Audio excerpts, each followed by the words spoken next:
दिनपुर गांव में सोहन नाम का हलवाई रहता था। वह खूब बढ़िया और स्वादिष्ट मिठाइयाँ बनाने के लिए जाना जाता था। इसी वजह से उसकी दुकान पूरे गांव में मशहूर थी। पूरा गांव उसी की दुकान से मिठाई खरीदता था। वह और उसकी पत्नी मिलकर शुद्ध देसी घी में मिठाई बनाते थे। इससे मिठाइयाँ काफ़ी अच्छी और स्वादिष्ट बनती थीं। हर रोज शाम होते होते उसकी सारी मिठाइयाँ बिक जाती थीं और वह अच्छा मुनाफा भी कमा लेता था। मिठाइयों से जैसे ही आमदनी बढ़ने लगी, सोहन के मन में और पैसा कमाने का लालच आने लग गया। अपने इसी लालच के चलते उसे एक तरकीब सूझी। वह शहर गया और वहां से एक दो चुंबक के टुकड़े लेकर आ गया। उस टुकड़े को उसने अपने तराजू के नीचे लगा दिया। इसके बाद एक नया ग्राहक आया, जिसने सोहन के पास से 1 किलो जलेबी खरीदी। इस बार तराजू में चुंबक लगाने की वजह से सोहन को अधिक मुनाफा हुआ। उसने अपनी इस तरकीब के बारे में अपनी पत्नी को भी बताया, लेकिन उसकी पत्नी को सोहन की यह चालाकी अच्छी नहीं लगी। उसने सोहन को समझाया कि उसे अपने ग्राहकों के साथ इस तरह की धोखेबाजी नहीं करनी चाहिए।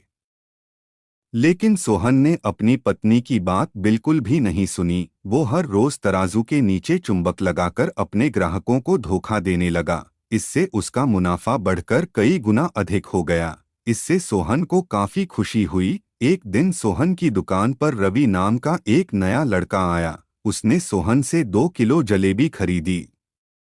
सोहन ने इसे भी चुंबक लगे तराजू से तोलकर जलेबी दे दी। रवि ने जैसे ही जलेबी उठाई, उसे लगा कि जलेबी का वजन 2 किलो से कम है। उसने अपना शक दूर करने के लिए सोहन से दोबारा से जलेबी को तोलने के लिए कहा।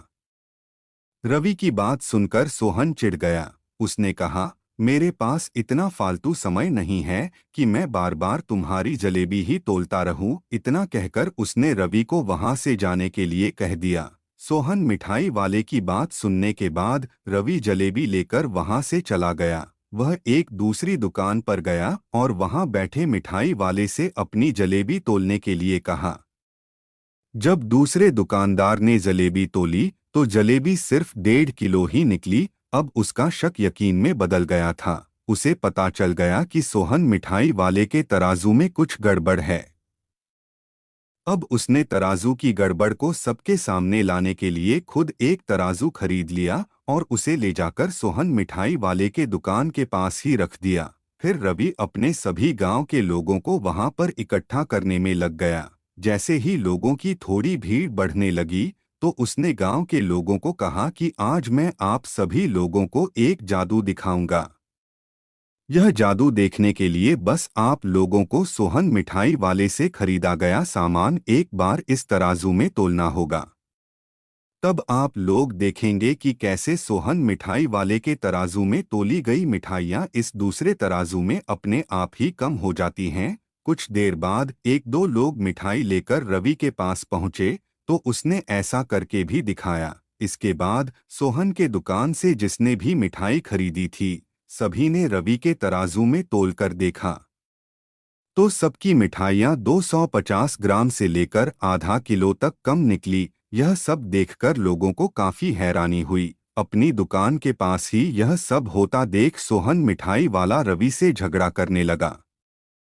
उसने लोगों को बताया कि रवि यह सब नाटक कर रहा है। अपनी बात को सही साबित करने के लिए रवि सीधे सोहन मिठाई वाले का तराजू लेकर आया और तराजू में लगा चुंबक निकालकर सबको दिखाने लगा। यह देखकर गांव वालों को बहुत गुस्सा आया। सबने मिलकर उस लालची मिठाई वाले को खूब मारा। अब उस लालची मिठाई वाले को अपने लालच और उसके कारण की गई गलत हरकतों पर पछतावा हो रहा था। उसने अपने गांव के सभी लोगों से माफी मांगी और वादा भी किया कि भविष्य में वे ऐसी कोई भी जालसाजी नहीं करेगा।